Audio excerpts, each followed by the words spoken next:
It is so simple, ladies and gentlemen.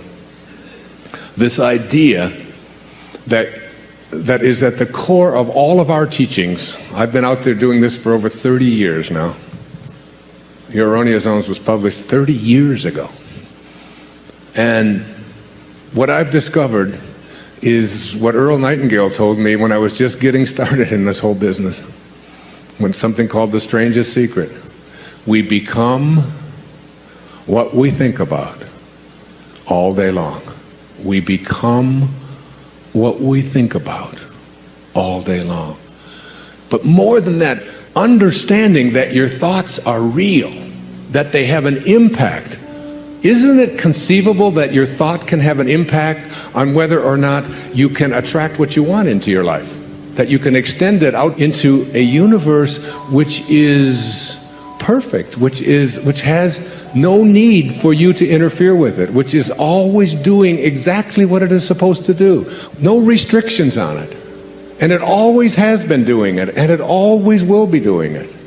And everything that you're going through, it's all part of the perfection of all of this. That you are not any of the things that you've come to believe that you are. You're not what you have, you're not what you do, you're not your reputation. You spend a whole lifetime working on understanding that. I'm looking at the things that we believed in the morning of our life. What we were taught, what we were told when we came into this world. What you were told was important for you to do. It's important for you to go to school. It's important for you to get good grades. We throw this stuff at our children. We throw it at ourselves. It's important for you to look a certain way. It's important for you to make the team. It's important for you to defeat somebody else. It's important for you to make a lot of money, to advance in your profession. It's important for you to be a good daughter, to be a good mother, to take care of your family. It's important for you to have goals. It's important for you to figure out what other people are doing and get there ahead of them so that they don't get ahead of you. It's important for you to win. I'm just scratching at the surface here of all of these things that we've been conditioned and told, this is what you're here for, this is what it's about. And you bought into it. You just hook, line, and sinker. We took it. We all did. I did too. We all did. And then you get to a point, and I just share with you this one observation from Jung called the stages of life. He says, thoroughly unprepared, we take the step into the afternoon of life.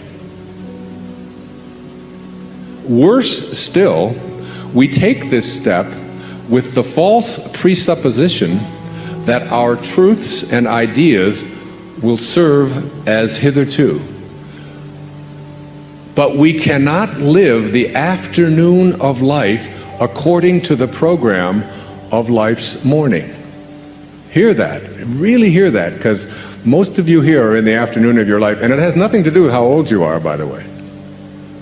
This can happen at 14, or some of you stay in the morning of your life for 16 lifetimes. We cannot live the afternoon of life according to the program of life's morning. For what was great in the morning of your life, getting the grades, making the cheerleading team, being a good daughter, getting the gold star, saving your money, getting the job, whatever it is, what was great in the morning will be little at evening. And what in the morning was true, which is a big word here today, what in the morning was true will at evening have become a lie. Now imagine how many of us are attempting to live the afternoon of our life by lies. They just don't work anymore. I mean, is the most important thing for you to get ahead of somebody else? To look a certain way? To have the right jewelry on? To get the job? Or is it to be on purpose? Is it to be making a difference? Is it to understand what I wrote about in 10 Secrets for Success, the second secret? That you're not going to die with your music still in you. Is it to know God? Is it to feel close to something so profoundly important that in here there's a knowing that I haven't been actualizing it, I haven't been fulfilling it? What am I here for? What am I here for? It's a question that you begin to ask yourself when I speak about purpose. And then you say, well, it's to be like God. That's what God realization is, to return to that from which you originated, the place of your source, the Tao. To be the Tao, to be it, to be the great way. And what is the Tao like? What does it look like? What is it doing? It's not doing anything. It's just constantly giving. It's just constantly offering. It's just constantly providing life. Billions and billions of life forms emanating from this invisible source that has always been, just continuously doing it. Why aren't you doing that? Why aren't you being like God? God is love, it says in the book of John. And he that dwelleth in love dwelleth in me. Your objective is to be like God, to return to your source, to your Father, whatever you want to call it. And then we take things like organized religion and we think, well, because I'm going to church and I'm doing the right thing. But you have to remember that the source, that the Tao excludes no one. It excludes no one. It doesn't say you get to breathe and you don't. It does say you get to have hair and you don't. It does those things, right? But it doesn't say you get life and you don't. It says it's for all of you, you're all one.